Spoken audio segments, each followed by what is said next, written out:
In a moment, you'll hear James Stewart as the six-shooter. Just one of many fine programs brought to you each week on NBC. Tomorrow night, there's top comedy entertainment with The Bob Hope Show, The Phil Harris-Alice Faye Show, and Can You Top This with Senator Ford. Bob Hope delivers rapid-fire comedy routines, while Phil Harris and Alice Faye bring both mirth and music. It's a great Friday night lineup of comedy programs, all of them heard only on NBC. James Stewart as the six-shooter.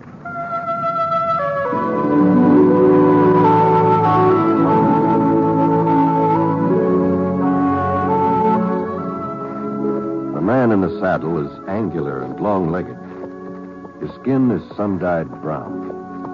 The gun in his holster is gray steel and rainbow mother of pearl. Its handle unmarked. People call them both the six-shooter.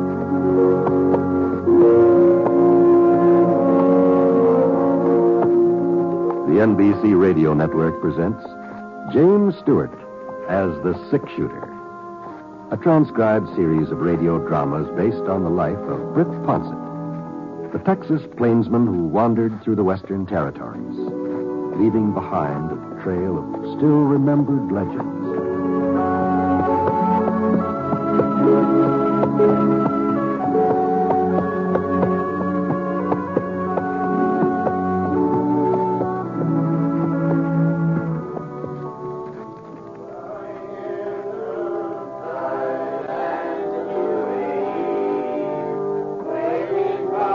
Attended a Tuesday evening choir practice in quite a spell, but when Reverend Broom stopped by the Tropical Ranch where I was working and asked me if I could manage to take part in this week's rehearsal, well, I sure couldn't see how to do any harm, so bringing in the sheaves, we shall come rejoicing, bringing in the sheaves. Anyhow, there we are. About 10 of us all gathered around at John Farley's General Store, it was. You see, the town of Easter Creek didn't have a regular church building yet. They held their services and social affairs in the Mercantile while they went ahead trying to raise money to put up a community church. It was during the second verse of Bringing in the Sheaves that things started sounding a little peculiar, sort of like the voices and the music were sort of traveling different trails. At first I thought it was me. I never have been exactly what you'd call melodious, but then the other folks were beginning to have their troubles too. Holy smokes, it just was getting terrible. And finally, Mrs. Peebles, she was the organist, she just threw up her hands and stopped even trying to play. I simply can't. No, Elvira. Heaven knows I've tried. I've done my best. But this organ just won't play anymore. Well, we'll have Mr. Farley take another look at it, Elvira. I'm sure you'll be able to get it back into shape. There's nothing Mr. Farley can do, or anybody else. It's plain wore out. You can't expect a thing to last forever. Oh, no, of course not. Seems to me that after all this time, something could have been done about buying a new organ. When I donated this one to the congregation, I didn't suppose I'd have to go on playing it all the rest of my life. But apparently that's what's expected. No, there's no need to upset yourself, Elvira. Well, I can't help being upset. I say I can't help it. How do you think I feel every Sunday? All those sour notes, and that wheezing and whining. Folks are beginning to think that it's me, that it's my playing. Well, I've been humiliated for the last time, and I won't go through it again. But Elvira, we got to have music for Easter services. Music? Well, you certainly don't call that music, do you? Good night, Reverend Broom. Somebody get back. All right, everybody. Give me your attention, please. Attention, folks. Quiet down now, please. Quiet down. It appears that matters have come to a serious crisis. It's bad enough for a town by the name of Easter Creek not to have a proper building for Easter services. But to be without an organ and an organist. Well, it's a disgrace, a positive disgrace. No, we mustn't blame Miss Peebles. That instrument has seen its best days. There's no doubt about it. So I propose that we take immediate steps to purchase a replacement. Just one thing, Reverend Broom. Yes, Sheriff. Where's the money coming from? Well, now I've given that matter serious thought, Sheriff Appleton, and there seems to be only one possible solution to the problem. We'll just have to borrow from the building fund. That's sort of like robbing Peter to pay Paul, isn't it? No, not exactly. Seeing as how we haven't reached our $1,000 goal anyway, well, the money's just sort of lying there. No, I don't know about that. Just how much do you figure a new organ will cost, Reverend Broom? Well, I've done some investigating in the field, Mrs. Appleton. Last month, when Elvira's foot went through the pump pedal, it seemed like the situation was coming to head. The church over to Whitefield purchased a new organ just last Christmas, and they're willing to sell us their old one. It's used, of course, but it's still in excellent repair. And they're only asking $95. No. I'm afraid that's a bit more than we can afford, Reverend. We must have at least $95 in the building fund. We've been putting money aside for the last year. No, we ain't. We got $42.50. That's the total. Up to and including $3.65 from the Cake Bazaar a month ago. $42.50? Yep. I just had no idea. We're shy over $50 from what it would take to buy the organ. And there just isn't any way we could raise it. Not between now and Easter. Now. We mustn't give up. After all, we only need the $50. $52.50. Yes, exactly. Well, let's see. There was just someone who could take a firm grip of the situation. A man who... Mr. Ponset. Yes, Reverend. Mr. Ponset, I know you aren't a regular member of our congregation, and you've only been in our midst a few months. But... Well, I sure be glad to donate what I can to the cause, Reverend, but I'm afraid it'd only be a drop in the bucket. Oh, a donation wasn't exactly what I had in mind. Oh? I think perhaps you can be of more service in another fashion. Ladies and gentlemen, I propose that we appoint Britt Ponset, a committee of one to take charge of the organ raising. Oh, now, hold on a minute here, Reverend Broom. We all know that you're a man of strength and determination, Mr. Ponset, that you inspire confidence, and we trust generosity. Well, now, I'd sure like to oblige you folks, but what you're asking is just out of the question, that's all. You wouldn't turn us down in our hour of need. Oh, no, I'm not turning you down exactly. What I mean is, it just couldn't be done. Why, you've been a whole year raising $42.50, and now you're talking about raising over $50 in just a few days. Well, we've been going at it the wrong way, Mr. Ponset. What? I'm sure your approach will be 100% more effective. My approach? Why, certainly. And just to show you how easy it'll be, we'll start things off by taking up a collection right now. Sheriff Appleton, will you pass the hat? But, all right, everybody. Dig down deep. It's a wonderful thing Mr. Ponset's doing in taking over this fundraising campaign. But I never said a word. And here's our chance to let him know how Reverend. much we appreciate it. Reverend.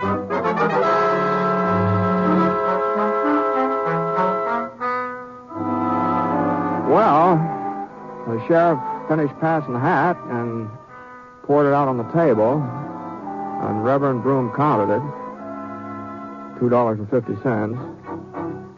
And yet the Reverend was real pleased, too. He said that meant that I only had $50 to go. It's a nice round number. Well, not that I had any intention of taking this job of raising the money to get the new organ, you understand. I told the Reverend I couldn't do it. I told him just as plain as day that I couldn't do it, but somehow he got the idea that I had already agreed to do it, and no matter how hard I talked, he just kept... and the other folks, they were as bad as Reverend Broom. I was just outnumbered. That's all there was to it. So, early the next morning, I took my hat in my hand and started out. Must have been getting around noon when I finally came back to the sheriff's office.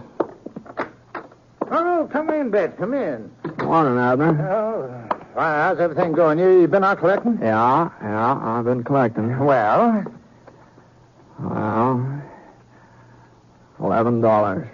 That's what I got so far. Hey, $11, huh? That's remarkable, Brett. Simply remarkable. But the trouble is I've already asked everybody in town. Uh-huh. Except you, that is. Oh, well, I suppose I could give you $1, but don't forget I was in on the collection at choir practice. You ain't serious, Brett. You don't mean you really ask everybody else? As a matter of fact, there is one area I sort of skipped over. Oh? Well, those cabins over east of the creek and the ranches out that way. I haven't visited them yet. Well, you'd just be wasting your time if you did. I would, Yeah, those folks wouldn't be very anxious to help out at church. Mess of thieves, cattle rustlers, every other kind of riffraff. Oh, is that what they are? Oh, well, now, that's just a general census of opinion. Of course, if I could know for certain that we had any actual outlaws living around Easter Creek, if I was positive, that is, well, it'd be my duty to arrest them. I see. Uh-huh. But the fact is, they ain't caused any trouble here in town, none of them. I can't go around arresting people on rumors. Well, can I, Britt? Yeah. I understand Red Eye Kirk has a place somewhere east of town. Is that right? That's hearsay, Britt. Pure and simple hearsay. Oh, I see. Why, you don't think I'd let a notorious gunfighter like Red Eye live right here under my nose, do you?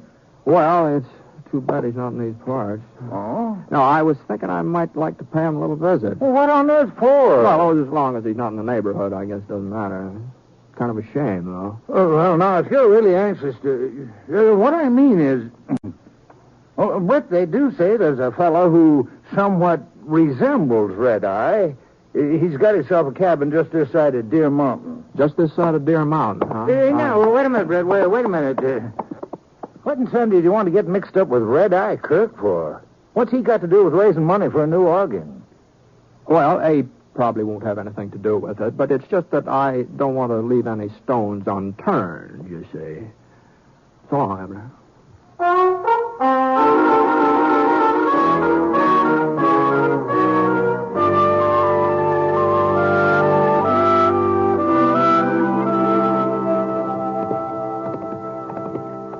It was about a half-hour's ride out to the cabin Sheriff Appleton told me about. Not much of a cabin, though. Just a shack at the foot of Deer Mountain with a corral off one side. There sure were a lot of different brands on the horses in that corral. Well, I pulled up in the yard about 15 feet from the cabin door. Whoa, Scar. Whoa. For a minute, it didn't seem like there was anybody at home. And then I heard the door start to creak open. The barrel of a .45 poked into sight. The man behind it was tall, square-shouldered, and thick black beard, and kind of reddish eyes.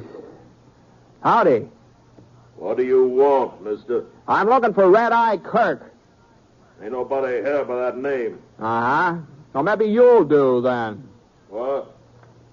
My name's Ponsett, Britt Ponsett. Ponsett? Now, hold on. Now, just take it easy with that gun. Get him up. And get him up high. Oh, sure. How's this? You alone? Yep, I'm alone.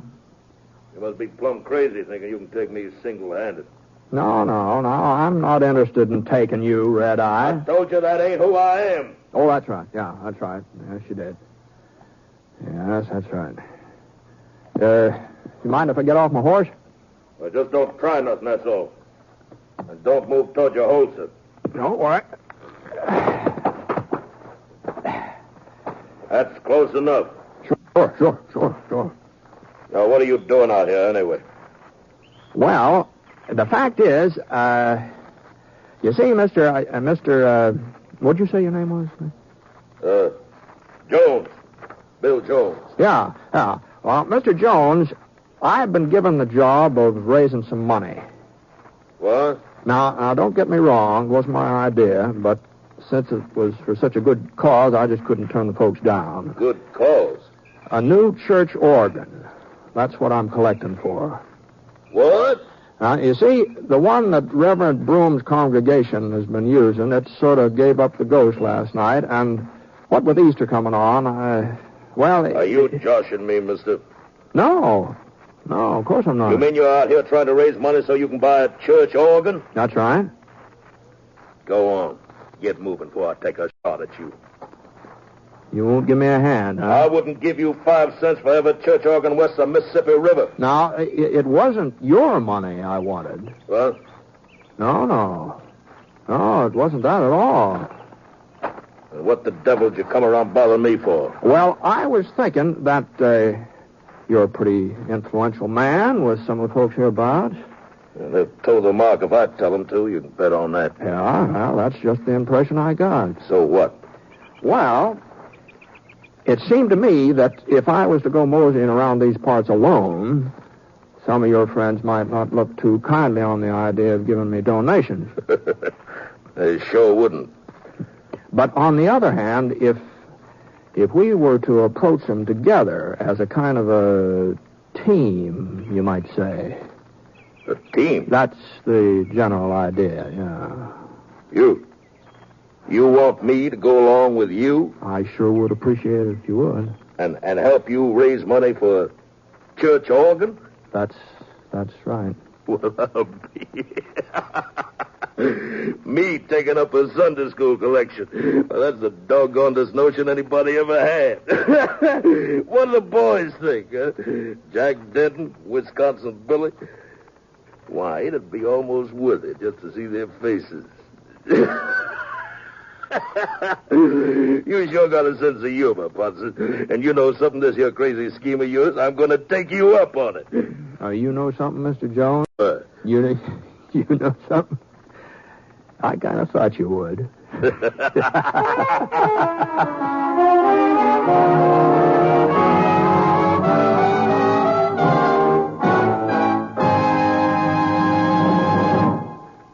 You are listening to The Six-Shooter, starring James Stewart as Britt Ponsett, the Texas plainsman whose name has become a legend throughout the great Southwest. And now Act 2 of the story called Crisis at Easter Creek.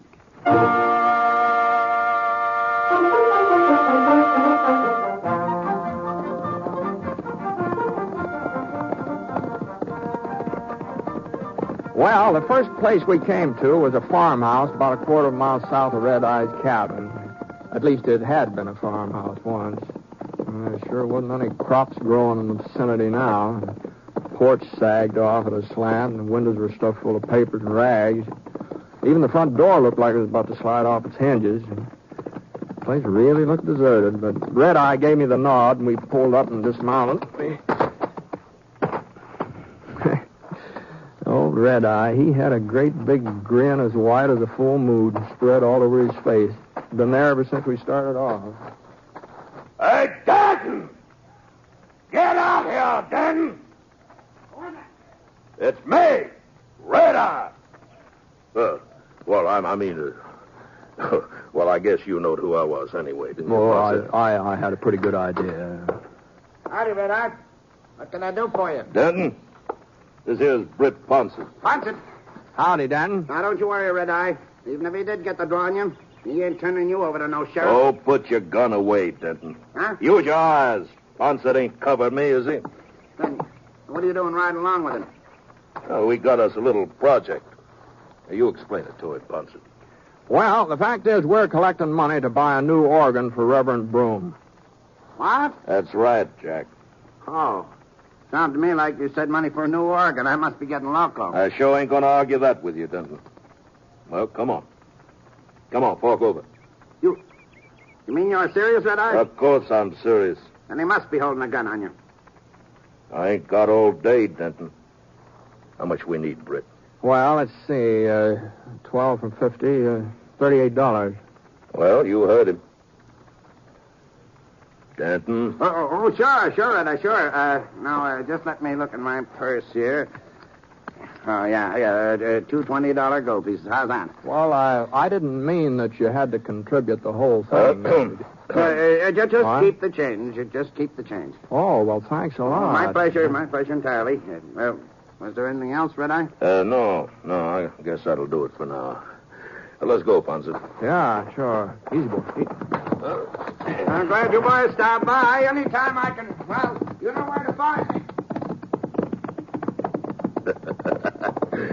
We'll stop at Mike Morgan's place next. That's just down the road. Well, that's mighty considerate of you, Red Eye, but we don't need to make another stop. What? Well, what are you talking about? Well, $38, that's all we needed, you see. Oh. See, the organ's all paid for now. Well, there must be something else the Reverend needs money for, ain't it? Oh, I suppose. Oh, doggone it, Ponce. I'm enjoying myself. And besides, it wouldn't be fair to the rest of the boys if Denton was the only one who got a chance to do a little contributing to charity. The least we can do is stop at Mike Morgan's, seeing as how we're so close. I said, well, whatever you say. Whatever you say, Red Eye. Well, we made about 8 more stops before evening, and I must say that all of Red Eye's friends are mighty generous. Why, I even had to turn down the offer of a couple of cows for the cause, seeing as how there was some doubt as to the legal owner of the stock in question. But the gold and the silver and the paper money, well, there just wasn't any way of telling how that was come by. At least, wasn't any way I could think of. So by sundown, I was carrying quite a load of cash. And we were riding away from Slick Wilson's place when Red Eye gave a little sigh and looked at me sort of disappointed. Well, guess I better head back home now. Sure, Red Eye, sure. What's the matter? I was just thinking about how Mike Morgan tripped over his shotgun when I told him what it was we wanted. Nearly blowed himself right over the bar. Yeah, it's kind of a close call, wasn't it? Doggone it, I don't see why Wisconsin Billy wasn't at home. Well, he'd have been fit to be tied. Well, we did all right without him. Easy. Say, Brett. Oh, why don't you come back tomorrow, huh? Oh, no. He'll probably be around then. Oh, no, thanks, Red Eye. I got a whole lot more than I ever expected. And I sure do appreciate your assistance. Oh, pleasure's all mine. Well, good luck. Same to you, Red Eye.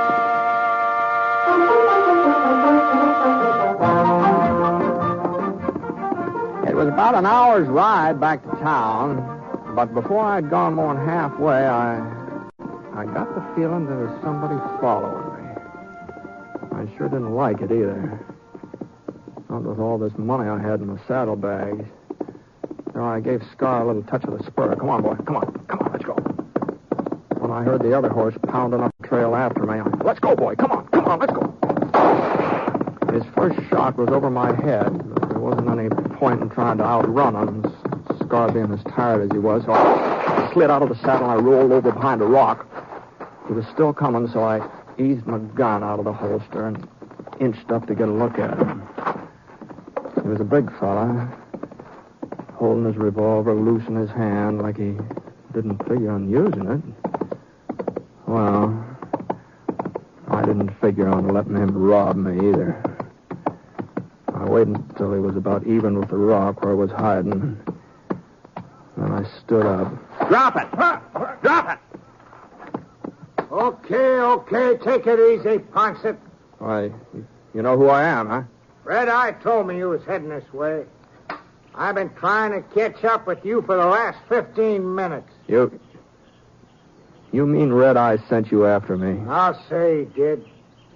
Well, I'll be darned. I thought I had him figured different. Now, I suppose he told you about the money, too. Sure. Here's mine. My share. Catch. What? Your share? For the church organ. Name's Wisconsin Billy. I was out when you come by to collect this afternoon. Oh. Then I wanted to make certain you got my donation. Oh, I see. Now, do you mind handing me my gun? You got? No, not a bit. Here you are. Thanks. Well, so long, Ponce. Yes, so long there.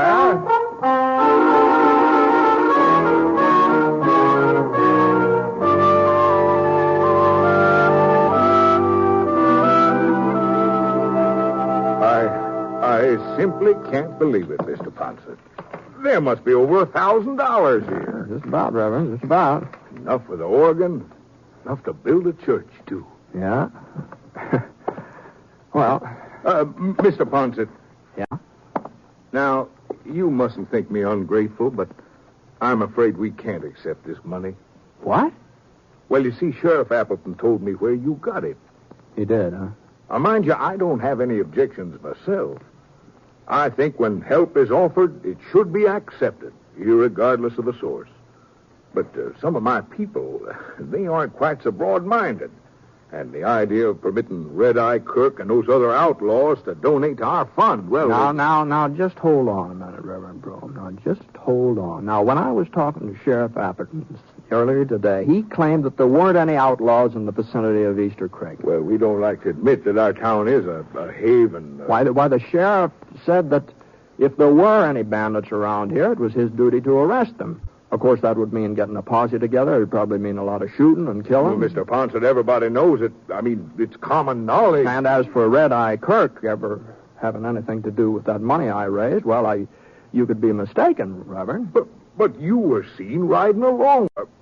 Well, it looked like Red Eye. Didn't Sheriff Appleton ever tell you about the fellow that lives out near Deer Mountain who's supposed to be the spitting image of Red Eye Kirk? Didn't he ever tell you about that? Now, Mr. Ponce. No, even if some of those fellows on the other side of the creek are sort of outside the law. Now, I'm not saying they are, mind you, but even so, accusing them of being criminals, it might stir up a whole lot of trouble. That's true, of course. And besides, Sheriff Appleton says they're law-abiding citizens, and he's your duly elected sheriff. He sure ought to know. Well, night, Reverend. I'll see you in church.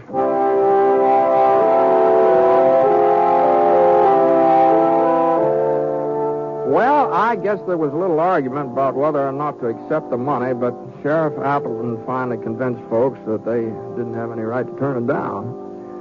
So, by the following Sunday, Easter, the congregation had a new organ. And the service was real well attended, too. Now, some of the folks didn't look like regular churchgoers. But Red Eye, Mr. Jones, he explained to me afterwards that he and his friends just wanted to make sure their contributions had been put to a good use. I don't know if they've been back since, but you never can tell, Reverend Broom preached a real fine sermon that morning.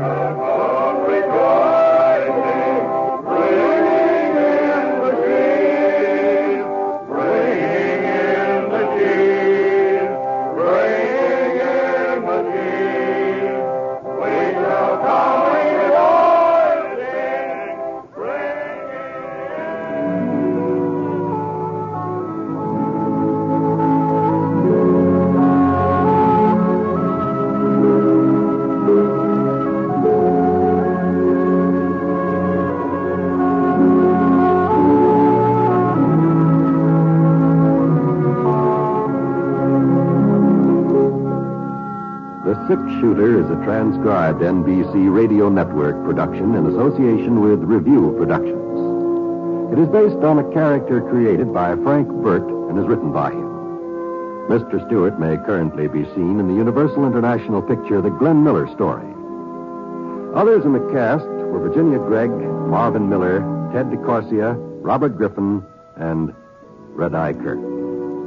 Special music for this program was by Basil Adlam, and the entire production is under the direction of Jack Johnstone. All characters and incidents were fictitious, and any resemblance to actual characters or incidents is purely coincidental. Oh, by the way, you'll be interested in knowing that the Six Shooter has been chosen for broadcast to our men overseas through the facilities of the Armed Forces Radio Services. This is John Wall speaking.